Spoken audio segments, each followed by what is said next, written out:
गाली बना देंगे दोस्तों। आप और मैं मिलकर इसको गाली बनाएंगे। आप बॉयकॉट करिए, इकोनॉमिक बॉयकॉट, वेबसाइट बनाइए, ब्लॉग बनाइए, ट्वीट पे जाइए, फेसबुक पे जाइए और इनके खिलाफ। That Brigade 313 is Al-Qaeda in Pakistan. It's an umbrella organization for members of several groups like the Taliban, Lashkar-e-Jhangvi. Interesting चीज़ ये है कि पाकिस्तान के मिनिस्टर्स उनके शो पे गए और वहाँ पे हालात ख़राब हो गए, तो उन्होंने पाकिस्तान के मिनिस्टर्स को थोड़ा सा रोस्ट किया। रोस्ट करने से मुराद ये है कि उन्होंने टफ टाइम दिया। In a statement issued on the 7th of May following the Indian airstrikes, Jaish-e-Mohammed said that at least 10 members of their family, its chief Masood Azhar, was killed in the strikes in Bahawalpur. My point being is that these are the leaders of a massive terrorist organization that focuses on attacks in Kashmir. They've said 10 members of their family were killed there. मैं आपकी country में आके हिंदुस्तान का झंडा लहराऊंगी तो आप मुझ पे क्या रिएक्ट करेंगे? मोदी जी ने पिछले 10 साल में एक काम किया कि पाकिस्तान को इतना वनरेबल बोल दिया है, इतना वीक कर दिया है कि इतना वीक तो वो 1971 में भी नहीं था। तो सूरत हाल ये है कि इस वक्त पाकिस्तान की मईशत ऑपरेशन थिएटर से निकली है और इंतहाई निगहदाश्त के वार्ड में मौजूद है और इतनी बड़ी मुसीबत में से ऐसे नहीं गुजरे, गलत पॉलिसियों की वजह से गुजरे हैं, वो भी बुरी मैनेजमेंट की वजह से गुजरे हैं। ये उस्ताद भी आसमान से नहीं आई थी। और हमारा खर्चा पानी कौन हमें दे रहा है? हमारा नया वॉर डैडी कौन है? चाइना। क्योंकि चाइना के लिए हम एक रियल लाइफ लेबोरेटरी बन गए हैं। पाकिस्तान में ना इंडिया का झंडा लहराएंगे तो हो रहे हैं हमारे मुल्क में, गिलगित बल्तिस्तान अब तो हो गया, क्योंकि अब तो उन्हें पता चल गया है, अब तो उन्हें पता चल गया कि पाकिस्तान में रहने से कोई फायदा नहीं है। हिंदुस्तान का एटीट्यूड भी सामने आ गया कि वो बगैर कोई बातचीत किए, बगैर कोई इन्वेस्टिगेशन किए, बगैर वो हमला कर देता है हमारे पे। जब हमने इसको एक्सपोज किया है ऑपरेशन सिंदूर के अंदर, तो हुआ क्या है? अमेरिका भी एक्सपोज हो गया चाइना के सामने, पाकिस्तान एक्सपोज हो गया पूरी दुनिया में, और न्यूक्लियर बॉम्ब की धमकी भी हमने परमानेंटली खत्म कर दी। उन्हें पता चल गया है, लेकिन पहले उन्हें पता नहीं था, पहले उन्हें इस चीज की नॉलेज नहीं थी, उन्हें लगता था नहीं पाकिस्तान बेस्ट है, लेकिन अब उन्हें लग रहा है कि इंडिया बेस्ट है।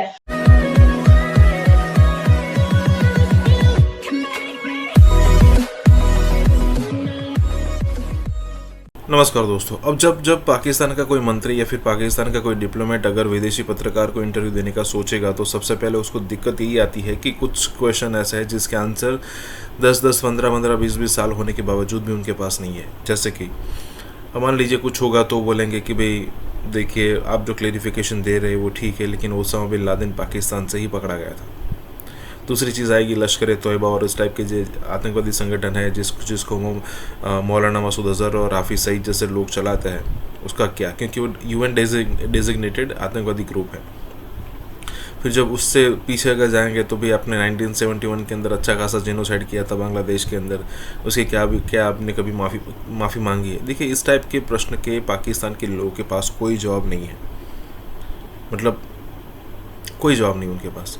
और जब पाकिस्तानी पत्रकार, पाकिस्तानी कोई मंत्री इंटरव्यू देने बैठता है तब इसी क्वेश्चन में फंस जाते हैं वो, और यहाँ पर भी यही बात हो रही है। इसी के साथ ही वीडियो शुरू करते हैं। और हाँ दोस्तों, एक और रिक्वेस्ट है आपसे कि कृपया करके हमें सुपर थैंक्स के माध्यम से मदद करना ना भूलें। मोदी जी ने पिछले 10 साल में एक काम किया कि पाकिस्तान को इतना वनरेबल बोल दिया है, इतना वीक कर दिया है कि इतना वीक तो वो 1971 में भी नहीं था, और ना ही कारगिल के टाइम पर पाकिस्तान वीक था जितना आज हमने किया है, भिखारी बना दिया उसे। और इमरान खान की गवर्नमेंट थी तब भी अनस्टेबल थे लेकिन वीक नहीं थे, लेकिन आज पाकिस्तान ऑफिशियली एक फेल्ड स्टेट बन चुका है। It is for sale. एक चेस बोर्ड के ऊपर हमने लगा दिया कि भैया जिसको जो खरीदना है आप खरीद लीजिए।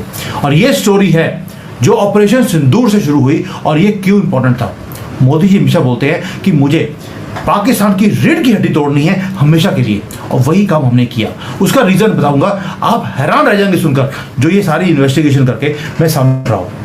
एक स्ट्राइक हमने करी एक न्यूक्लियर कंट्री के ऊपर, जो आज तक कभी किसी ने किया नहीं है कि एक न्यूक्लियर कंट्री के ऊपर स्ट्राइक किया हो। आपको लगेगा यार सिर्फ एक हमने प्रिसीजन स्ट्राइक तो किया है इनके जो नूर खां बेस था, लेकिन इन रियलिटी हमने एक्सपोज कर दिया समथिंग मोर डेंजरस। पाकिस्तान का डबल फेस हमने दिखा दिया दुनिया को। डबल फेस था कि पाकिस्तान चाइना को और USA को बेवकूफ़ बना था। वो कैसे? भाई आपको मालूम है कि पाकिस्तान ने हमेशा डबल प्ले किया है। वो डॉलर लेते थे अमेरिका से, लेकिन मिसाइल खरीदते थे चाइना से। लेकिन इस टाइम जो ग्लेम उन्होंने जो प्ले की थी वो इन्हीं के मुंह के ऊपर तमाचा लगा है बड़ी बुरी तरह से। वो कैसे?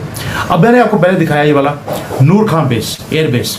नूर खान एयर बेस के ऊपर हमने स्ट्राइक किया तो पाकिस्तान ने क्या किया, फेक वीडियोस निकालने शुरू कर दिए कि ये आदमपुर का जो हमारा एयर बेस है इसको पाकिस्तान ने डिस्ट्रॉय कर दिया है, उसके अंदर आग लग गई है, उसके अंदर डैमेज हुआ है। लेकिन ये फोटो 10 साल पुरानी थी। 10 साल पुरानी जब हमने फैक्ट चेक किया तो ये फोटो झूठी निकली। अब ये फोटोज 10 साल पुरानी क्यों निकाली जा रही हैं? क्योंकि जब एयर बेस को, नूर खान एयर बेस को हमने डिस्ट्रॉय किया या उसको अटैक किया, वो एयर बेस पाकिस्तान चला ही नहीं रहा था, यूएसए चला रहा था। और पाकिस्तान की अपनी आर्मी भी यूएसए की परमिशन के बिना वहां एंटर नहीं कर सकती। हमने डिटेल में इसके ऊपर वीडियो बनाया था। और इंडिया ने क्या किया, उसी एयरबेस को जाकर हिट किया। End of the story. और जैसे ही हमने हिट किया तो अमेरिका वहां पहुंच गया उसको प्रोटेक्ट करने के लिए। और यहां पर आता है चाइना का रोल। चाइना को पता ही नहीं था कि ये एयरबेस अमेरिका इसको डील कर रहा है, इसको हैंडल कर रहा है। चाइना ने भी लताड़ लगानी शुरू कर दी पाकिस्तान को कि भैया हम तो तुम्हें पैसे देते रहे, तुम्हें हथियार देते रहे फ्री ऑफ कॉस्ट, और तुम अमेरिका को अपने एयरबेस के अंदर बिठा कर बैठे हुए हो। इंडिया के फ्रंट में हमारा जो नया वॉर डैडी है, एक तो शुगर डैडी होता है ना, शुगर डैडी मतलब वो बंदा जो अपनी गर्लफ्रेंड को जरा सा पर्क्स और प्रिविलेजेस के लिए थोड़ा सा पॉकेट मनी देता रहता है। मगर वॉर डैडी क्या होता है? वॉर डैडी अपने छोटी स्टेट को, अपनी क्लाइंट स्टेट को जंग के लिए भी खर्चा पानी देता रहता है। और हमारा खर्चा पानी कौन हमें दे रहा है? हमारा नया वॉर डैडी कौन है? चाइना। क्योंकि चाइना के लिए हम एक रियल लाइफ लेबोरेटरी बन गए हैं।